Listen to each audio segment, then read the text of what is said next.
बूढ़ी विधवा माँ का गजब कारनामा, जिसे देख बेटा बहू की आंखें फटी रह गई। माँ, मेरे ऑफिस के कुछ दोस्त रात को डिनर पर आएंगे, उनके लिए खाना तैयार रखना।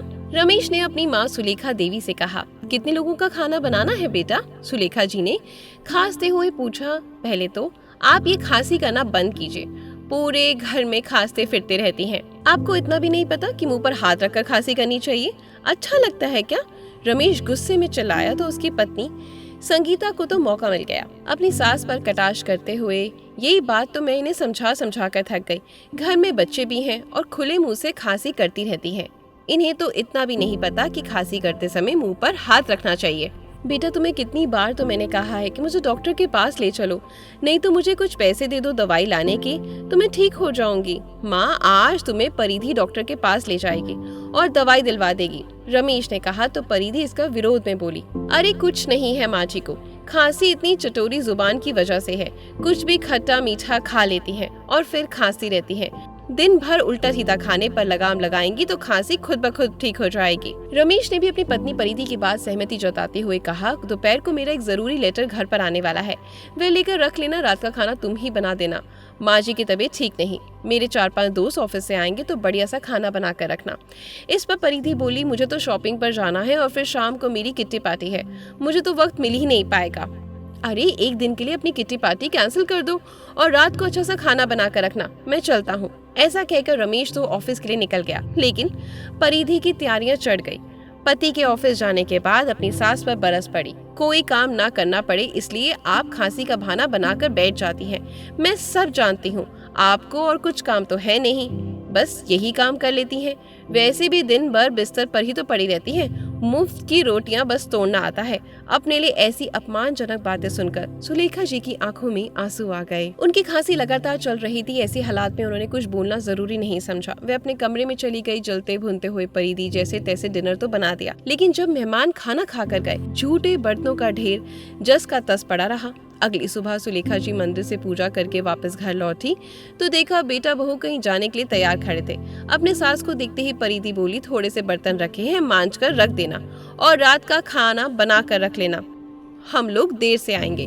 रमेश ने भी अपनी पत्नी की हाँ में हाँ मिलाई और आज रविवार था और दोनों अपने बच्चे को लेकर सुबह का नाश्ता करके बाहर जा रहे थे। कहाँ जा रहे थे ये सुलेखा जी को नहीं पता था, ना तो पूछने की हिम्मत कर सकती थी और ना ही बेटे बहू कभी बताते थे। सुलेखा जी ने रसोई में जाकर देखा तो झूठे बर्तनों का बड़ा ढेर उन्हें चिढ़ आ रहा था। कुछ दिन बीते, सुलेखा जी की तबीयत अब ज्यादा खराब रहने लगी। माँ की बिगड़ती हालत को देखते हुए एक दिन रमेश उन्हें डॉक्टर के पास ले गया। चेकअप कराने के बाद पता लगा लगातार खांसी की वजह से उन्हें टीबी हो गया है और इसका इलाज लंबा चलेगा। सुलेखा जी का इलाज शुरू किया गया। कुछ दिनों तक तो उन्हें लगातार दवाई दी गई, लेकिन फिर ज्यादा खर्च के डर से रमेश दवा लाने में आनाकानी करने लगा। अब उनकी हालत और बिगड़ने लगी। अभी 5 साल पहले ही सुलेखा जी बड़ी खुशी से परिधि को अपनी बहू बनाकर लेकर आई थी। परिधि ने तो आते ही घर का नक्शा बदल दिया। आते ही वे अपनी मनमानी करने लगी और रमेश को भी अपने चक्कर में ले लिया। रमेश पहले से ही अपनी माँ की कद्र नहीं करता था। रही सही कसर परिधि ने पूरा कर दी। परिधि पूरे घर में अपने अनुसार ही काम कराती, उसको अपने अनुसार ही चलाती। उसकी मर्जी के बिना घर का एक पत्ता भी हिल नहीं सकता। वहीं सुलेखा जी की स्थिति घर में रखा पुराना सामान जैसे थी। जब बेटा ही उसकी कद्र नहीं करता तो बहू क्या करेगी। रमेश परिधि के सामने ही सुलेखा जी को कुछ भी कह देता, जिस कारण परिधि और सिर पर चढ़ गई थी। परिधि के आने से पहले सुलेखा जी बाई लगाई हुई थी और घर का झाड़ू पोछा बर्तन वही करके जाती थी। परिधि ने आते ही घर खर्च अपने हाथ में ले लिया और काम वाली बाई को हटा दिया, क्योंकि उसे लगता था काम वाली बाई को पैसे देना बेकार है जब घर में सासू माँ है तो। रात को दोनों देर से आए और खाना खाने बैठे तो रमेश ने चिल्लाकर बोला, ये क्या बना दिया? सब्जी में मसाला बहुत कम है माँ, आपको खाना बनाना ढंग से आता भी नहीं। इससे अच्छा तो हम बाहर खाकर ही आ जाते। आखिर इतना काम किसके लिए कर रहा हूँ? ये फीका और बेस्वाद खाना खाने के लिए? रमेश की तेज आवाज सुनकर सुलेखा जी हिल गई और वो चुपचाप अपने कमरे में चली गई और सुबकने लगी। परिधि को क्या कहती, जब अपना ही सिक्का खोटा हो तो दूसरे से क्या शिकायत करना। सुलेखा जी की जिंदगी उतार चढ़ाव से भरी हुई थी। अपने मायके में 5 बहनों में सबसे बड़ी सुलेखा जी हमेशा अपशगुन कहा जाता था, क्योंकि दादी कहती थी कि सुलेखा अपने पीछे 4 बहनें और ले आई है। सारी बहनों के जन्म पर दादी फूट फूट कर रोई। आखिर वंश तो बेटे से चलता है। 5 बहनों को देखकर उनकी दादी का मन कुबलता रहता था और वे चाहती थी कि सभी जल्दी से अपने घर चली जाए और उन्हें इन सबके बोझ से मुक्ति मिल जाए। सुलेखा का पढ़ लिख कर अपने पैरों पर खड़ा होने का सपना था, लेकिन पैसे की कमी के कारण सुलेखा ज्यादा पढ़ लिख नहीं पाई और माँ पिताजी ने उनके लिए रिश्ता देखना शुरू कर दिया। दहेज तो था नहीं, अपने से दुगनी उम्र के विधुर आदमी के साथ ब्याह कर दिया। सुलेखा जब शादी के बाद पहली बार घर आई तो देखा घर और दुकान पर तो उनकी जेठ और जेठानी का राज चलता है। सारा दिन घर के काम करने में निकल जाते। जेठानी भी सुलेखा को अपना रोब तले दबा कर रखती। सुलेखा के पति तो उसकी हालत से कुछ खास लेना देना नहीं था। जो भी पैसा दुकान से लेकर आता जुए में उड़ा देता, लेकिन सुलेखा को अपने ससुर से बहुत सहारा था। कुछ समय बाद सुलेखा ने अपने बेटे रमेश को जन्म दिया, लेकिन तुरंत बाद ही सुलेखा के ससुर चल बसे। रमेश के पिता रोज रात को शराब पीकर आते। बहुत ज्यादा शराब पीने के कारण वे बीमार रहने लगे और इस अवस्था में भी डॉक्टर के मना करने के बावजूद भी शराब नहीं छोड़ी। लिवर खराब हो जाने के कारण उनकी मृत्यु हो गई और सुलेखा जी को एक एक पैसे के लिए दूसरे का मोहताज होना पड़ा। आर्थिक तंगी से परेशान होकर जब सुलेखा ने दुकान की कमाई का हिस्सा मांगा तो उसके जेठ और जेठानी ने धक्के मारकर घर से बाहर निकाल दिया। पढ़ी लिखी तो थी नहीं, इसलिए कोई नौकरी नहीं मिली, पर पापी पेट का सवाल था। लोगों ने जहाँ काम किया, बर्तन मांजे, एक स्कूल में चपरासी बन गई, रहने का कमरा मिला और रमेश को उसी स्कूल में भर्ती करवा दिया। उसकी आधी फीस माफ हो गई। अब सुलेखा अपने बेटे का पालन करने लगी। उसका स्कूल पूरा होकर कॉलेज शुरू हो गया। पढ़ाई में वह ठीक था, पर उस पर उसके बिगड़ैल पिता की छाप थी। वह भी गुस्सा, गाली गलौज करना उसने शुरू कर दिया। सुलेखा समझाती थी, पर वह किसी की नहीं सुनता था। कुछ सालों में रमेश एक कंपनी में अच्छे पद पर नियुक्त हो गया और अच्छी सैलरी भी पाने लगा। अपनी मनपसंद की लड़की परिधि से शादी कर ली। 2 कमरों का घर भी ले लिया। सुलेखा जी को वह अपने साथ रखता था, पर कभी उनसे प्यार से बातें नहीं करता था। बेटा ढंग से बात नहीं करता था, पर उन्हें 2 समय का खाना तो मिल ही जाता था। परिधि के आने के बाद उनकी हालत और भी खराब हो गई। अब वे जाती भी तो कहाँ जाती, आखिर उन्हें रहना तो उसी घर में था। उनके मायके भी अब कोई नहीं था। सभी छोटी बहनों की शादी हो गई। वे अपने घर परिवार में सुखी थी। माता पिता संसार को छोड़कर जा चुके थे। अब सुलेखा की तबीयत और भी ज्यादा खराब रहने लगी। जितना हो पाता घर का काम कर लेती और यदि तबीयत ज्यादा खराब लगती तो बिस्तर पर ही पड़ी रहती। अपनी सास कहीं यूं पड़े रहना बहू परिधि को बहुत खलता। उसे लगता कि उसके सास केवल उसका खर्चा ही बढ़ा रही है। सोचने लगी, जितने की माँ जी की दवाई आती है इतने में तो एक काम वाली बाई रख सकती हूँ। एक दिन खाना खाने के बाद जब बेटा बहू कमरे में गए तो परिधि ने अपने पति से कहा, मेरी बहन का दाखिला इसी शहर में हो गया है, तो तुम अपनी माँ को वृद्धाश्रम भेज दो। अब इतने से घर में हम सब लोग तो रह नहीं सकते, क्योंकि मेरी छोटी बहन अब से यहीं रहेगी। वैसे भी तुम्हारी माँ तो दिन भर खांसती रहती है, बच्चों को भी इन्फेक्शन होने का डर है। तुम ऐसा करो, अपनी माँ को वृद्धाश्रम छोड़ाओ। बेकार एक कमरा घेर रखा है, मेरी बहन उस कमरे में रह लेगी। इस पर रमेश बोला, अब अम्मा को वृद्धाश्रम कैसे छोड़ सकते हैं, आखिर मेरी भी उनके लिए कुछ जिम्मेदारियां हैं। इस पर परिधि बोली, रमेश अब इमोशनल होने का समय नहीं है, प्रैक्टिकल होकर सोचो। माँ जी आए दिन बीमार रहती है, घर का काम भी नहीं करती, उनकी दवाइयों का खर्च भी कुछ कम नहीं है। माँ जी का बोझ हमारे सिर से हटेगा तो मैं काम वाली बाई रख लूंगी। मुझसे घर का सारा काम नहीं किया जाता। हम लोगों की जितनी जिम्मेदारी बनती है हमने कर दिया। हमारा भी अपना परिवार है, मुझे नहीं लगता कि हमें उन पर और पैसा लगाना चाहिए और फिर बिना मतलब कमरा घेर कर बैठी हैं। मेरे परिवार वाले क्या सोचेंगे कि एक कमरा मैं अपनी बहन को नहीं दे सकती। तुम कल ही माँ जी को सामान पैक करके कह दो उन्हें वृद्धाश्रम छोड़ कर आओ। ठीक है, तुम सही कह रही हो, मैं कल ही माँ जी से बात करता हूँ। सुलेखा जी बाहर हॉल में बैठी थी। बेटे बहू की सारी बातें सुनकर उनके पैरों तले जमीन खिसक गई। उनके दिमाग को जैसे झटका सा लगा।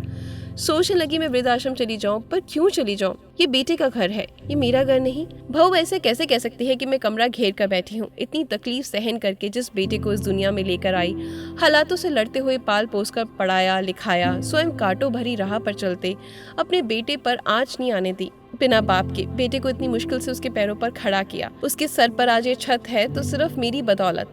आज मुझे वृद्धाश्रम भेजने की सोच रहे हैं। सोचते हो इनकी आंखों से झरझर आंसू बहने लगे।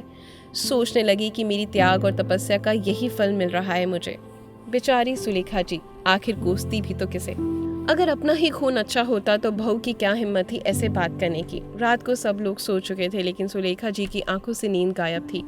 सारी रात अपने कमरे में एक बड़ी कुर्सी पर बैठी रही और आंखों से आंसू बहाती रही। सोचती रही कि अगर कमरा खाली करवाना ही था तो इसके लिए मुझे वृद्धाश्रम भेजने की क्या जरूरत आ पड़ी। मैं तो हॉल में ही सो जाती, नहीं तो स्टोर रूम में रह लेती। सोचते सोचते उनकी आंखों से आंसू गिरकर बहने लगे और फिर से खांसी छट गई। सोचा कि बेटे को गर्म पानी देने को बोलूं, फिर अचानक ख्याल आया कौन सा बेटा, अब वह बेटा अपना नहीं रहा। अगले दिन जब रमेश और परिधि सुबह उठे तो देखा कि माँ तो अभी उठ ही नहीं रही। सोचने लगे कि माँ उठे तो वृद्धाश्रम भेजने की बात करें। 1 घंटा बीतने के बाद जब माँ जी अपने कमरे से बाहर नहीं निकली तो रमेश और परिधि ने माँ के कमरे का दरवाजा खोला। अंदर गए तो देखा कि कोई था ही नहीं। अलमारी खोलकर देखा तो माँ के कपड़े भी गायब। वे दोनों सोचने लगे कि आखिर माँ हमें बिना बताए कहाँ जा सकती है। इतने में रमेश की नजर माँ जी के बिस्तर पर पड़ती है। माँ जी के बिस्तर पर रखी एक चिट्ठी की तरफ गई। चिट्ठी देखते ही रमेश चिट्ठी की तरफ लपका और जल्दी से खोलकर पढ़ने लगा। चिट्ठी में लिखा था, मेरे प्यारे बेटे रमेश, हमेशा सुखी रहो। मेरा बेटा बहू मेरे बारे में क्या सोचते हैं ये जानने के बावजूद भी ना जाने क्यों मेरे मन से तुम्हारे लिए दुआएं ही निकल रही हैं। मेरे अपने बेटे होते हुए भी तुम मुझसे इतने पराये कैसे हो गए? ये बात समझ पाना तो शायद इस जन्म में मेरे लिए नामुमकिन है। ना जाने क्यों एक माँ वृद्ध अवस्था में पहुंचकर अपने ही बेटे और बहू पर बोझ बन जाती है। तुम मेरे भविष्य के बारे में क्या सोच रहे हो? वह सब तो मैंने रात को सुन लिया था, लेकिन मुझे मेरी आगे की जिंदगी कैसे बितानी है इस बात का फैसला तुम लोगों को हरगिज नहीं करने दूंगी। मैं तेरी माँ हूँ, कोई निर्जीव सामान तो नहीं जो उठाया और घर से बाहर कर दिया। मैं केवल बूढ़ी हुई हूँ, लेकिन लाचार बिल्कुल भी नहीं। मैं तुम लोगों का घर छोड़कर हमेशा हमेशा के लिए जा रही हूँ और आशा है कि मेरे जाने के साथ ही तुम्हारे सिर पर पड़ा बोझ खत्म हो जाएगा। भगवान तुम्हारा भला करे। तुम्हारी अभागी माँ। पत्र पढ़कर 2 पल के लिए रमेश की आंखों में आंसू आ गए। उसे पछतावा भी हुआ, परंतु केवल कुछ समय के लिए। थोड़ी देर बाद परिधि की बहन प्राची घर पहुंच गई और फिर घर का माहौल ऐसा हो गया जैसे कुछ था ही नहीं। रात तक रमेश और परिधि माँ जी को भूल चुके थे। खाना बाहर से मंगवाया गया था। खाने का आनंद लेते हुए हंसी ठिठोली करने से मशगूल हो गए थे। सुलेखा जी अपने कपड़े और थोड़ा सा सामान लेकर ही घर से चली गई थी। 1 दिन पहले ही सुलेखा जी को उनकी विधवा पेंशन मिली थी तो सबसे पहले उन पैसों से उन्होंने अपने लिए दवाइयाँ खरीदी। उन्होंने मन ही मन सोच लिया कि उन्हें इन पैसों का क्या करना है। तुरंत अपने से छोटी बहन को फोन लगाया और उसने अपने पीहर वाले घर में मिलने के लिए बुलाया। काफी सालों से वो घर बंद पड़ा था, वहाँ रहता भी तो कौन। माँ पिताजी तो काफी साल पहले ही चल बसे थे और बहनों का कोई भाई नहीं था जो उस घर की रौनक को बरकरार रखता। उनकी छोटी बहन ने अन्य बहनों को भी बुलावा भेज दिया। सुलेखा देवी भी सीधे अपने गांव चली गई। गांव में अपने पुराने घर को देखकर उनकी तबीयत हरी हो गई। घर बंद था तो सुलेखा जी ने पड़ोस से चाबी ली और अपना घर खोल दिया। आज उन्होंने भी खुलकर सांस ली। अगले ही दिन उनकी 5 बहनें उनसे मिलने के लिए वहां पहुंच गई। सब लोग इकट्ठे हुए तो सुलेखा जी ने सबके सामने अपने हालात बयान किए। बहनों ने कहा कि आप हमारे घर आ जाएं, पर सब अपने ससुराल में थी तो किसी के यहाँ जाकर भी लंबे समय तक रहना संभव नहीं था। सभी ने एक मत से पिताजी का खेत सुलेखा दीदी को उपहार में दे दिया ताकि वे अपना जीवन यापन कर सके, और थोड़ी नगद राशि भी सुलेखा जी ने अपने वर्तमान की आवश्यकताओं को पूरा करने के लिए उन पैसों को रख लिया, लेकिन साथ में ये वादा भी किया कि भविष्य में उनके पैसे वापस लौटा देंगे। चारों बहनों के लिए ये घाटे का सौदा नहीं था, क्योंकि उन्हें अपना मायका वापस मिल चुका था, जहां चारों बहनें कुछ दिन बिताने के लिए आया जाया करती थी। समय के साथ साथ सुलेखा जी बिल्कुल स्वस्थ हो चुकी थी। सुलेखा जी को घर और खेत मिल गया था और उनको अपने पिताजी से उनकी खेती का अच्छा ज्ञान मिला हुआ था, तो उन्होंने खेतों में मजदूर लगा दिए। मजदूरों ने उनके बताए तरीके से खेती की और फसलें लहराने लगी। अब उनकी अच्छी कमाई होने लगी। धीरे धीरे उन्होंने अपनी बहनों द्वारा दी गई नगद राशि भी लौटा दी। सभी बहनों में बड़ी होने के नाते एक माँ की तरह सभी को तीज त्योहार पर अच्छे से उपहार भी देने लगी। अपने खाने पीने का इंतजाम करके बाकी रुपए समाज सेवा में लगाने लगी। एक विधवा होने का दुख उनसे बेहतर और कौन समझ सकता है। इसलिए सुलेखा जी अपने जैसी अन्य विधवा औरतों और बुजुर्गों की मदद करने लगी।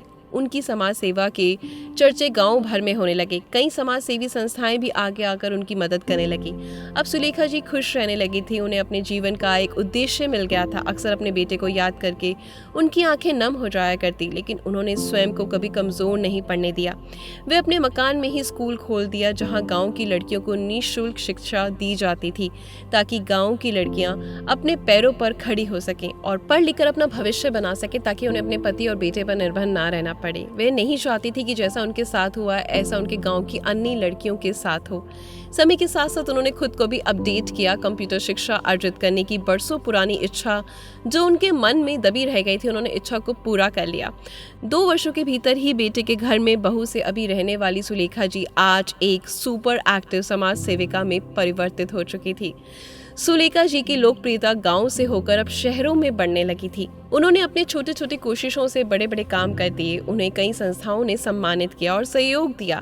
एक दिन जब रमेश ने सुबह अखबार खोला तो अपनी मां की फोटो और लोकप्रियता देखकर उसका सिर चकरा गया। उन्हें बहुत बड़ा सम्मान और नकद राशि मिलने वाली थी। उसे अपने मां के बारे में पता चला तो उसने अपनी पत्नी को बताया। इस पर परिधि रमेश से कहने लगी, हम इनके इकलौते बेटा बहू हैं, वे अपनी जायदाद हमें नहीं देगी तो किसे देगी? आखिर इस जायदाद पर हक तो हमारा ही बनता है। जायदाद के लालच में दोनों गांव के लिए तुरंत रवाना हो गए। पहुंचे तो नौकर ने बताया सुलेखा देवी जी किसी समारोह का उद्घाटन करने के लिए बाहर गई हैं, थोड़ी देर में आती होंगी। रमेश और परिधि घर के बाहर निकलकर खेतों को निहारने लगे।